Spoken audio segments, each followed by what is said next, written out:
Welcome back to my YouTube channel Khushi blogs. So ಇವತ್ತಿನ ಬ್ಲಾಗ್ನಲ್ಲಿ ಸ್ವಲ್ಪ ಹೊರಗಡೆ ಹೋಗೋದಿತ್ತು. ಸೊ ಅದನ್ನೆಲ್ಲ ಒಂದು ಬ್ಲಾಗಾಗಿ ನಿಮ್ಮ ಜೊತೆ ಶೇರ್ ಮಾಡೋಣ ಅಂತ ಹೇಳಿ ಈ ಬ್ಲಾಗ್ ಸ್ಟಾರ್ಟ್ ಮಾಡ್ತಾಯಿದ್ದೀನಿ. ಸೊ ಯಾರಿನ್ನೂ ನನ್ನ ಚಾನಲ್ನ ಸಬ್ಸ್ಕ್ರೈಬ್ ಮಾಡಿಲ್ಲ, subscribe to my YouTube channel Khushi blogs. So ಇವತ್ತು ಹಾಗೆ ಫ್ಲಾಕ್ಸೀಡ್ ಜೆಲ್ ಕೂಡ ಮಾಡೋದಿತ್ತು. ಹಾಗೆ ಏನೇನು ರೆಸಿಪೀಸ್ ಮಾಡಿದೆ ಅನ್ನೋದನ್ನು, ಹಾಗೆ ಫ್ಲಾಕ್ಸೀಡ್ ಜೆಲ್ ಹೇಗೆ ಮಾಡೋದು ಅನ್ನೋದನ್ನು ಕೂಡ ಶೇರ್ ಮಾಡ್ತಾಯಿದ್ದೀನಿ ಇವತ್ತು. ಸೊ ಇವತ್ತು ಆಲ್ಮೋಸ್ಟ್ 12 ಆಗಿದೆ. ಇವಾಗ ಸ್ವಲ್ಪ ಹೊರಗಡೆ ಹೋಗಿ ಬರೋಣ ಅಂತ ಹೇಳಿ ಹೋಗ್ತಾಯಿದ್ದೀವಿ.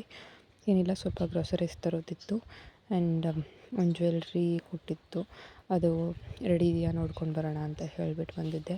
ಸೊ ಇನ್ನೂ ರೆಡಿ ಇರಲಿಲ್ಲ ಅದು, ಅದರಿಂದ ಹೊರಗಡೆ ಹೋಗಿ ಮಿಕ್ಕಿದ ಕೆಲಸಗಳನ್ನ ಮುಗಿಸ್ಕೊಂಡು ಬರೋಣ ಅಂತ ಹೇಳಿಬಿಟ್ಟು ಡಿಸೈಡ್ ಮಾಡಿಕೊಂಡ್ವಿ. ಆಲ್ಮೋಸ್ಟ್ ತುಂಬ ದಿನ ಆಯ್ತು ಕೊಟ್ಟು, ಬಟ್ ರೆಡಿ ಇಲ್ಲ ಅಂತ ಹೇಳಿದ್ರಿಂದ ಹೊರಡ್ತಾ ಇದ್ದೀನಿ ಇಲ್ಲಿಂದ.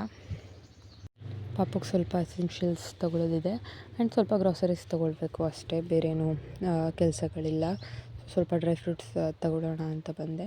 ಪಾಪಕ್ಕೆ ಸ್ವಲ್ಪ ಡ್ರೈ ಫ್ರೂಟ್ಸ್ ಪೌಡರ್ ಮಾಡಬೇಕು ಆ್ಯಂಡ್ ಹಾಗೆ ಸ್ವಲ್ಪ ಚೇರ್ ಸೆಟ್ಸ್ ತೊಗೊಳ್ಬೇಕು ಆ್ಯಂಡ್ ಜಸ್ಟ್ ಗ್ರೋಸರೀಸ್ ತೊಗೊಳ್ಳೋಣ ಅಂತ. ಸೊ ಇನ್ಮೇಲೆ ನ್ಯೂ ಇಯರ್ ರೆಸೊಲ್ಯೂಷನ್ ಥರ ಡೈಲಿ ಒಂದೊಂದು ವ್ಲಾಗ್ ಅಪ್ಲೋಡ್ ಮಾಡೋಣ ಅಂತ ಅಂದ್ಕೊಂಡಿದ್ದೀನಿ. ಬಟ್ ನಾನು ಟೈಮ್ ಕೊಟ್ಟು ವ್ಲಾಗ್ ಮಾಡಿದ್ರೂ ಕೂಡ ಏನಾಗುತ್ತೆ ಅಂದರೆ, ಇಲ್ಲಿ ತುಂಬ ನೆಟ್ವರ್ಕ್ ಇಶ್ಯೂಸ್ ಇರೋದ್ರಿಂದ ನನಗೆ ಡೈಲಿ ಒಂದು ಆಫ್ ವ್ಲಾಗ್ ಕೂಡ ಅಪ್ಲೋಡ್ ಆಗೋದಿಲ್ಲ ಇಲ್ಲಿರೋ ನೆಟ್ವರ್ಕ್ ಸಿಚುವೇಶನ್ಸ್ಗೆ. ಎಲ್ಲಾದರೂ ಹೊರಗಡೆ ಹೋದಾಗ ಮಾತ್ರ ಪಟ್ಟ ಅಂತ ಅಪ್ಲೋಡ್ ಆಗುತ್ತೆ, ಇಲ್ಲಾಂದರೆ ನನಗೆ ಒಂದು ವ್ಲಾಗ್ ಅಪ್ಲೋಡ್ ಮಾಡೋಕ್ಕೆ ಆಲ್ಮೋಸ್ಟ್ 2 ಡೇಸ್ ಬೇಕಾಗುತ್ತೆ. ಸೊ ನಾನು ಇವತ್ತು ಶೂಟ್ ಮಾಡಿ ಇವತ್ತು ಎಡಿಟ್ ಮಾಡಿ ಇವತ್ತು ಅಪ್ಲೋಡ್ ಮಾಡಿದ್ರು ಕೂಡ ಇನ್ನು 2 ಡೇಸ್ ಬೇಕಾದ ನನಗೆ ಅಪ್ಲೋಡ್ ಮಾಡಲಿಕ್ಕೆ. ಆ ರೀತಿ ಸಿಚುವೇಶನ್ ಇದೆ, ಅಂದರೆ ನೆಟ್ವರ್ಕ್ ಇಶ್ಯೂಸ್ ಇದೆ.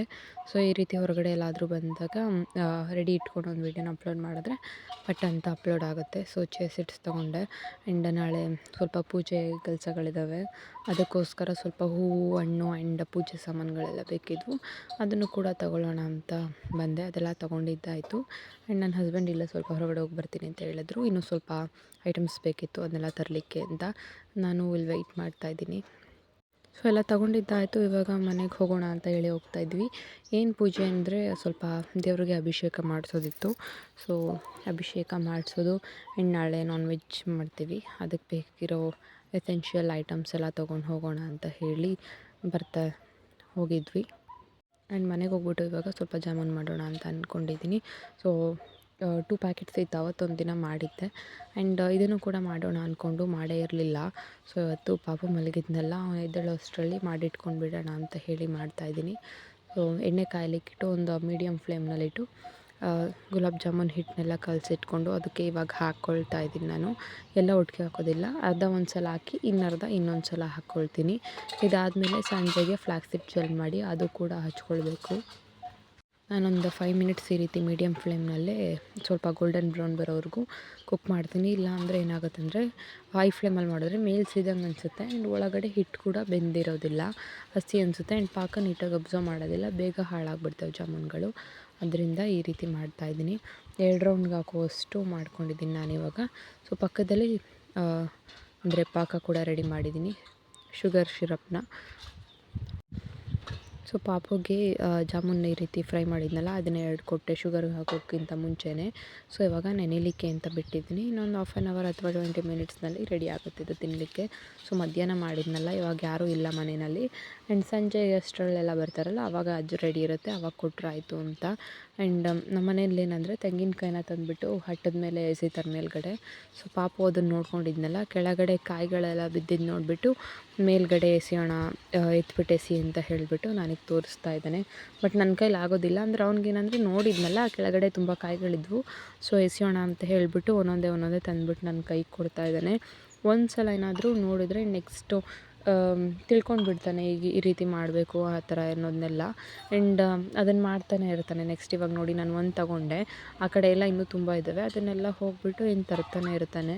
ಆ್ಯಂಡ್ ಇವಾಗ ಸ್ವಲ್ಪ ತೋಟಕ್ಕೆ ಹೋಗಿ ಬರೋಣ ಅಂತ ಅಂದ್ಕೊಂಡಿದ್ದೀನಿ. ಸೊ ಪಾಪುಗೊಂದು ಫುಲ್ ಸ್ಲೀವ್ ಶರ್ಟ್ ಹಾಕ್ಕೊಂಡು ಕರ್ಕೊಂಡು ಬಂದಿದ್ದೀನಿ ತೋಟಕ್ಕೆ. ಒಂದು ಎಳ್ನೀರು ಅಂದರೆ ಚಿಕ್ಕದ್ರಲ್ಲೇ ಒಂದೊಂದು ಸಲ ಮರದ ಮೇಲಿಂದ ಬಿದ್ದುಬಿಡ್ತವೆ. ಸೊ ಅದನ್ನು ತೊಗೊಂಡ್ಬಿಟ್ಟು ಎಳ್ನೀರು ಕುಡಿತೀನಿ ಅನ್ನೋ ಥರ ತೋರಿಸ್ತಾ ಇದ್ದೀನಿ. ಅಂದರೆ ನಾವು ಎಳ್ನೀರನ್ನ ಕುಡಿಯೋದು ನೋಡಿದ್ದಾನಲ್ಲ ತೋಟದಲ್ಲೆಲ್ಲ, ಸೊ ಅವನು ನಾನು ಈ ರೀತಿ ಕುಡಿತೀನಿ ಅನ್ನೋ ಥರ ತೋರಿಸ್ತಾ ಇದ್ದಾನೆ. ಸೊ ಈ ತೋಟಕ್ಕೆ ಬಂದರೆ ಎಳ್ನೀರು ಸಿಗೋದಿಲ್ಲ, ಬಿಕಾಸ್ ದೊಡ್ಡ ದೊಡ್ಡ ಮರಗಳು ಕೀಳಲಿಕ್ಕಾಗೋದಿಲ್ಲ. ಆ್ಯಂಡ್ ಇನ್ನೊಂದು ತೋಟ ಇದೆ, ಅಲ್ಲೋದ್ರೆ ಮಾತ್ರ ಎಳ್ನೀರು ಸಿಗೋದು. ಸೊ ಅದನ್ನು ಇಟ್ಕೊಂಡು ಬ್ಯಾಗಲ್ಲಿ ಹಾಕ್ಕೊಳ್ಳೋಣ ಅಂತ ಹೇಳ್ಬಿಟ್ಟು ಬ್ಯಾಗ್ ಹಾಕ್ತಾ ಇದ್ದಾನೆ. ಅವನಿಗೆ ತುಂಬ ಖುಷಿಯಾಗುತ್ತೆ ಈ ರೀತಿ ತೋಟ ಹೊಲಕ್ಕೆಲ್ಲ ಕರ್ಕೊಂಡು ಬಂದರೆ.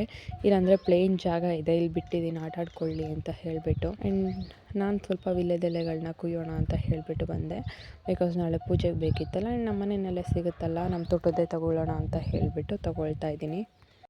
ಪಾಪು ಅವ್ರ ಪಪ್ಪನ ಜೊತೆ ಇದ್ದಾನೆ. ಆ್ಯಂಡ್ ನಾನು ಅಷ್ಟರಲ್ಲಿ ಇದನ್ನೆಲ್ಲ ಕಿತ್ಕೊಳ್ಳೋಣ ಅಂತ ಹೇಳಿ ಕಿತ್ಕೊಳ್ತಾ ಇದ್ದೀನಿ. ಆಲ್ಮೋಸ್ಟ್ ಒಂದು 5-6 ಗಿಡದ ಹತ್ರ ಇದೆ. ಸೊ ಅದನ್ನೆಲ್ಲ ಕಿತ್ಕೊಂಡಿದ್ದಾದಮೇಲೆ ಸ್ವಲ್ಪ ಪಪ್ಪಾಯ ಎಲ್ಲ ಇದ್ವು, ಅದನ್ನು ಕಿತ್ಕೊಂಡು ಬ್ಯಾಗಲ್ಲಿ ಹಾಕ್ತಾಯಿದ್ದೀನಿ ಇವಾಗ. ಆಲ್ಮೋಸ್ಟ್ ಡೈಲಿ ಸಿಗುತ್ತೆ, ಡೈಲಿ ಏನು ಕಿತ್ಕೊಳ್ಳೋದಿಲ್ಲ ನಾವು. ಈ ರೀತಿ ಯಾವಾಗಾದರೂ ಬಂದಾಗ ಒಂದು ಸ್ವಲ್ಪ ಕಿತ್ಕೊಂಡ್ಬಿಟ್ಟು ಹೋಗೋದು. ಸೊ ಸ್ವಲ್ಪ ಬರ್ಡ್ ಸೌಂಡ್ ಮಾಡ್ತಾಯಿದೆ, ಅದರದ್ದು ಡಿಸ್ಟರ್ಬೆನ್ಸ್, ಅದು ಬೇರೆ ಏನೂ ಅಲ್ಲ ಸೌಂಡ್. ಸ್ವಲ್ಪ ಹಕ್ಕಿಗಳು ಸೌಂಡ್ ಮಾಡ್ತಾ ಇದ್ದಾವೆ. ಸೊ ಮನೆಗೆ ಹೋಗೋಣ ಅಂತ ಹೇಳಿ ಓಡ್ತಾ ಇದ್ದೀವಿ. ಎಲ್ಲ ನಮಗೇನು ಬೇಕಿತ್ತು ಅದನ್ನೆಲ್ಲ ತೊಗೊಂಡಿದ್ದಾಯಿತು. ಆ್ಯಂಡ್ ಹಣ್ಣುಗಳು ಕಿತ್ಕೊಂಡು ಎಲೆ ಕಿತ್ಕೊಂಡು ಹೋಗ್ತಾ ಇದ್ದೀವಿ ಇವಾಗ. ಆ್ಯಂಡ್ ಇಲ್ಲಿ ನಮ್ಮ ತೋಟದಲ್ಲಿ ಏನಂದರೆ, ನಾನು ಇವಾಗ ಎಲೆ ಕಿತ್ಕೊಂಡಲ್ಲ, ಅದ್ರ ಪಕ್ಕದಲ್ಲೇ ಬಾವಿ ಇದೆ. ಇವಾಗ ಆಲ್ಮೋಸ್ಟ್ ಸಮ್ಮರ್ ಸ್ಟಾರ್ಟ್ ಆಗ್ತಾ ಇದೆಯಲ್ಲ, ಅದರಿಂದ ನೀರಿಲ್ಲ, ಅಷ್ಟೇ ಸ್ವಲ್ಪ ಇದೆ. ರೈನಿ ಸೀಸನಲ್ಲಿ ಏನಂದರೆ ತುಂಬ ಇರುತ್ತೆ. ಆ್ಯಂಡ್ ಇವಾಗ ಮನೆಗೆ ಹೋಗುವಷ್ಟರಲ್ಲಿ ಜಾಮೂನ್ ಕೂಡ ರೆಡಿ ಇರುತ್ತೆ. ಹೋಗಿ ನೋಡಬೇಕು ಯಾವ ರೀತಿ ಬಂದಿದೆ ಅಂತ ಹೇಳಿ. ಚೆನ್ನಾಗಿ ಬಂದಿದ್ವು, ಸ್ವೀಟ್ ಕೂಡ ಪರ್ಫೆಕ್ಟಾಗಿತ್ತು. ಆ್ಯಂಡ್ ಇವಾಗ ತೋಟದಿಂದ ತೊಗೊಂಡು ಬಂದಿದ್ದನ್ನ ಹಣ್ಣುಗಳನ್ನೆಲ್ಲ ಎತ್ತಿಟ್ಕೊಳ್ಬೇಕು. ಒಂದು ಬುಟ್ಟಿನಲ್ಲಿ ಹಾಕಿಟ್ಬಿಡ್ತೀನಿ, ಇನ್ನೇನು ಬೆಳಗ್ಗೆ ತಿನ್ನೋದಲ್ವಾ. ಸೊ ಬೇರೆ ಎಲ್ಲೂ ಎತ್ತಿಡ್ತಿಲ್ಲ, ಅಲ್ಲೇ ಕಿಚನಲ್ಲೇ ಇಟ್ಕೊಂಡೆ. ಅದು ಎತ್ತಿಟ್ಟಿದ್ದಾದಮೇಲೆ ಸ್ವಲ್ಪ ವೀಳ್ಯದೆಲೆ ಇದ್ದಾವಲ್ಲ, ಅದನ್ನೆಲ್ಲ ಕವರ್ಗೆ ಹಾಕ್ಬಿಟ್ಟು ನೀಟಾಗಿ ಕಟ್ಟಿಡಬೇಕು. ಬಿಕಾಸ್ ಗಾಳಿ ಆಡಿದ್ರೆ ಏನಾಗುತ್ತೆ ಅಂದರೆ ಒಣಗ್ದಂಗೆ ಆಗಿಬಿಡ್ತವೆ. ಸೊ ನೀಟಾಗಿ ಎತ್ತಿಡೋಣ ಅಂತ ಎತ್ತಿಟ್ಕೊಳ್ತಾ ಇದ್ದೀನಿ. ಆ್ಯಂಡ್ ಇವಾಗ ಫ್ಲಾಕ್ಸ್ ಸೀಡ್ ಜೆಲ್ ಮಾಡಬೇಕು. ಸೊ ನಾನಿವಾಗ ಒಂದು ಸ್ವಲ್ಪ ನೀರು ತೊಗೊಂಡಿದ್ದೀನಿ, ಅದನ್ನು ಇವಾಗ ಫ್ಲಾಕ್ಸ್ ಸೀಡ್ ಹಾಕಬೇಕು ಇದಕ್ಕೆ. ಸೊ ಫಸ್ಟು ಕಾಯ್ಲಿಕ್ಕೆ ಇಡ್ತೀನಿ. ನಾನು ಒಂದು ಸಲ ನನ್ನ ತಂಗಿ ಮಾಡಿಕೊಟ್ಟಿದ್ಲು, ಆವಾಗ ಹಚ್ಕೊಂಡಿದ್ದೆ, ಚೆನ್ನಾಗಿತ್ತು. ಕೂದಲೇನಂದರೆ ಸಾಫ್ಟ್ ಅನಿಸುತ್ತೆ, ಜಾಸ್ತಿ ಫ್ರಿಜ್ ಇರೋದಿಲ್ಲ, ಅದರಿಂದ ಯೂಸ್ ಮಾಡೋಣ ಅಂತ ಹೇಳಿ. ಆ್ಯಂಡ್ ಇವಾಗ ಫ್ಲಾಕ್ಸ್ ಸೀಡ್ ಇದ್ದಾವಲ್ಲ, ಅದನ್ನ ಹಾಕ್ತಾಯಿದ್ದೀನಿ ನಾನು. ಒಂದು 2 ಸ್ಪೂನ್ ಹಾಕ್ಕೊಳ್ತಾ ಇದ್ದೀನಿ, ನೋಡೋಣ ಯಾವ ರೀತಿ ಬರುತ್ತೆ ಅಂತ ಹೇಳಿ. ಸೊ ಒಂದು ಸಲ ಮಾಡಿಕೊಂಡ್ರೆ ಗೊತ್ತಾಗುತ್ತೆ ನೆಕ್ಸ್ಟ್ ಟೈಮ್ ಯಾವ ರೀತಿ ಮಾಡಬೇಕು ಅಂತ. ಇವಾಗ ಹಾಕಿದ್ದೀನಿ, ಇದನ್ನ ಪೂರ್ತಿ ಲೋ ಫ್ಲೇಮ್ನಲ್ಲೇ ಒಂದು 10 ಮಿನಿಟ್ಸ್ ಕುದಿಸಿದ್ರೆ ಅದು ಬೇಯೋವರೆಗೂ, ಅಂದರೆ ಜೆಲ್ ಫಾರ್ಮ್ಯಾಟಿಗೆ ಬರೋವರೆಗೂ ಮಾಡಿದ್ರೆ ಪರ್ಫೆಕ್ಟಾಗಿ ರೆಡಿ ಆಗುತ್ತೆ. ಅದು ಇನ್ನೂ ಬೇಯಲಿಕ್ಕೆ ಸ್ಟಾರ್ಟ್ ಆಗಿಲ್ಲ. ಬೇಯಲಿಕ್ಕೆ ಸ್ಟಾರ್ಟ್ ಆದಮೇಲೆ ಆ್ಯಂಡ್ ಎಂಡಲ್ಲಿ ರಿಸಲ್ಟ್ ಯಾವ ರೀತಿ ಇರುತ್ತೆ ನಾನು ತೋರಿಸ್ತೀನಿ. ಸೊ ಆಗಿದ್ದಾಯಿತು ನೋಡಿ, ಈ ರೀತಿ ಜೆಲ್ ಕನ್ಸಿಸ್ಟೆನ್ಸಿಗೆ ಬಂದಿದೆ. ಅಂದರೆ ಕೂದಲು ಸ್ಮೂತ್ ಆಗುತ್ತೆ ಅಷ್ಟೇ, ಅಂದರೆ ರಫ್ ಅನಿಸೋದಿಲ್ಲ, ಅದೊಂದಷ್ಟೇ, ಇನ್ನೇನು ಯೂಸ್ ಇರೋದಿಲ್ಲ. ಆ್ಯಂಡ್ ಪಾಪುಗೆ ನನಗೆ ಅಂತ ಹೇಳಿ ಮೊಟ್ಟೆಗಳು ಬೇಯಿಸಿದ್ದೀನಿ. ತೋಟದಿಂದ ಬ್ಯಾಗ್ ತೊಗೊಂಡು ಬಂದಿದ್ವಲ್ಲ, ಅದರಲ್ಲಿ ಸ್ವಲ್ಪ ಹಣ್ಣುಗಳೆಲ್ಲ ಇತ್ತು, ಅದನ್ನೆಲ್ಲ ತೊಗೊಂಡು ನೋಡ್ತಾ ಇದ್ದಾನೆ ಪಾಪು ಏನೇನಿದೆ ಅಂತ ಹೇಳಿ. ಅವ್ನಿಗೇನಂದರೆ ಬ್ಯಾಗ್ ಹೊರಗಡೆ ತಂದಿಟ್ಟಿದ ತಕ್ಷಣ ಕ್ಯೂರಿಯಾಸಿಟಿ ಅವ್ನಿಗೇನಿರುತ್ತೆ ಅಂತ. ಸೊ ಇದು next day morning papaya cut ಮಾಡೋಣ ಅಂತ ಕಟ್ ಮಾಡ್ತಾ ಇದ್ದೀನಿ. ಸೊ ನಾನು ಬೆಳಗ್ಗೆನೇ ಆಲ್ಮೋಸ್ಟ್ ತಿಂಡಿ ಮತ್ತು ಕಾಫಿಗೆ ಮುಂಚೆನೇ ಪಪ್ಪಾಯ ಕಟ್ ಮಾಡೋದು, ತಿನ್ನೋದು ಕೂಡ ಅದೇ ಟೈಮ್ನಲ್ಲೇ. ಸೊ ನಾನೊಂದು 3 ಪೀಸಸ್ ತಿಂದರೆ ಸ್ವಲ್ಪ ಬ್ರೇಕ್ಫಾಸ್ಟ್ ಕೂಡ ಕಡಿಮೆ ಮಾಡ್ತೀನಿ. ಆ್ಯಂಡ್ ಪಾಪುಗೂ ಕೂಡ ತುಂಬ ಇಷ್ಟ, ಅಲ್ಲಿಟ್ಟಿದ್ರೆ ಕಟ್ ಮಾಡಿಕೊಡು ಅಂತ ಹೇಳಿ ತೋರಿಸ್ತಾ ಇರ್ತಾನೆ. ಸೊ ಕಟ್ ಮಾಡ್ತಿರೋದು ನೋಡಿಬಿಟ್ಟು ಇವಾಗ ಹೇಳ್ತಾ ಇದ್ದಾನೆ ಕೊಡು ಅಂತ ಹೇಳಿಬಿಟ್ಟು ಕಟ್ ಮಾಡ್ತಾಯಿದ್ದೀನಿ. ಇವಾಗ ಅಂದರೆ ಎರಿತಾ ಇದ್ದೀನಿ. ಪೂರ್ತಿ ಹಣ್ಣಾಗಿದೆ, ಮೇಲ್ಗಡೆ ಕಾಯಿ ಥರ ಅನಿಸುತ್ತೆ, ಬಟ್ ಒಳಗಡೆ ಪೂರ್ತಿ ಎಲ್ಲ ರೈಪ್ ಆಗಿರುತ್ತೆ, ಆ ರೀತಿ ಇದು. ಆ್ಯಂಡ್ ಮನೆ ಹತ್ರ ಕೂಡ ಒಂದು ಗಿಡ ಇದೆ, ಅದ್ರದ್ದು ಏನಂದರೆ ಅಷ್ಟು ಸ್ವೀಟ್ ಇರೋದಿಲ್ಲ. ಸೊ ಪಾಪುನ ತಿಂತಾನಲ್ಲ ಅಂತ ಹೇಳಿಬಿಟ್ಟು ತೋಟದ ಹತ್ರ ಇರೋ ಗಿಡದಿಂದ ಕಿತ್ಕೊಂಡು ಬರ್ತೀವಿ. ನೋಡಿ ಅವ್ನು ಕಟ್ ಮಾಡೋವರೆಗೂ ಕೂಡ ಕಾಯ್ಲಿಕ್ಕೆ ರೆಡಿ ಇಲ್ಲ, ಅಷ್ಟು ಇಷ್ಟ ಅವ್ನಿಗೆ ಹಣ್ಣುಗಳಂದರೆ. ಸೇಮ್ ನನ್ನ ರೀತಿಯೇ ನನಗೂ ಅಷ್ಟೇ, ಫ್ರೂಟ್ಸ್ ಇದ್ದರೆ ನಾನೇನು ಜಾಸ್ತಿ ಫ್ರೂಟ್ಸ್ ಇದ್ದರೆ ಫ್ರೂಟ್ಸ್ನ ತಿನ್ಕೊಳ್ತೀನಿ, ನಾನು ಊಟ ಕೂಡ ಮಾಡೋದಿಲ್ಲ. ಆ್ಯಂಡ್ ಅವನು ಅದೇ ರೀತಿ, ಅಂದರೆ ಒಂದು ಒಳ್ಳೆ ಹ್ಯಾಬಿಟ್ ಅವನಿಗೂ ಕೂಡ ಇದೆ ಅಂತ ಖುಷಿ ಅನಿಸುತ್ತೆ ಒಂದೊಂದು ಸಲ. ಬೇರೆ ಏನಾದರೂ ಕೊಟ್ಟರೆ ತಿನ್ನೋದಿಲ್ಲ. ಆ್ಯಂಡ್ ಹಣ್ಣುಗಳು ನೋಡಿದ ತಕ್ಷಣ ಕೊಡಲಿ ಅಂತ ಅಳೋದಕ್ಕೆ ಶುರು ಮಾಡ್ತಾನೆ. ಅಷ್ಟು ಅಂದರೆ ಖುಷಿ ಅನಿಸುತ್ತೆ, ಇಷ್ಟಪಡ್ತಾನಲ್ಲ ಹಣ್ಣುಗಳನ್ನ ಅಂತ. ಸೊ ಅವ್ನಿಗೇನಂದರೆ ಕಪ್ಪದ ಬೀಜಗಳಿರ್ತಾವಲ್ಲ, ಅದನ್ನು ತಿನ್ನಲಾ ಅಂತ ಕೇಳ್ತಾ ಇರ್ತಾನೆ, ಬಟ್ ಅವ್ನಿಗೆ ಗೊತ್ತಿಲ್ಲ ಅಲ್ಲ ತಿನ್ನೋದು ಅಂತ ಹೇಳಿಬಿಟ್ಟು. ಸೊ ಇವಾಗ ಕಟ್ ಮಾಡಿ ಒಂದು ಬೌಲ್ಗೆ ಹಾಕ್ಕೊಟ್ರೆ ಅವನೇ ತಿನ್ಕೊಳ್ತಾನೆ. ಆ್ಯಂಡ್ ಟಿಫನ್ಗೆ ರೊಟ್ಟಿ ಜೊತೆಗೆ ಕಾಯಿ ಪಲ್ಯ ಮಾಡ್ತಾಯಿದ್ದೀನಿ. ಈರುಳ್ಳಿ, ಬೆಳ್ಳುಳ್ಳಿ, ಸಾಸಿವೆ, ಜೀರಿಗೆ, ಕರ್ಬೇವಿನ ಸೊಪ್ಪು ಮತ್ತು ಹಸಿಮೆಣ್ಸಿನ್ಕಾಯಿ ಹಾಕಿ ಒಗ್ಗರಣೆ ಮಾಡ್ಕೋಬೇಕು. ಆ ಒಗ್ಗರಣೆ ಆಗಿದ ನಂತರ ಅದಕ್ಕೆ ಕಾಯಿ ಹಾಕಿಬಿಟ್ಟು ಖಾರ ಸರಿ ಇದೆಯಾ ಅಂತ ನೋಡಿಕೊಂಡು, ಖಾರ ಕಡಿಮೆ ಇದ್ದರೆ ಸ್ವಲ್ಪ ಖಾರದ ಪುಡಿ ಹಾಕ್ಕೊಳ್ಬೇಕು, ಕಾಯಿ ಚಟ್ನಿ ರೆಡಿ ಆಗುತ್ತೆ.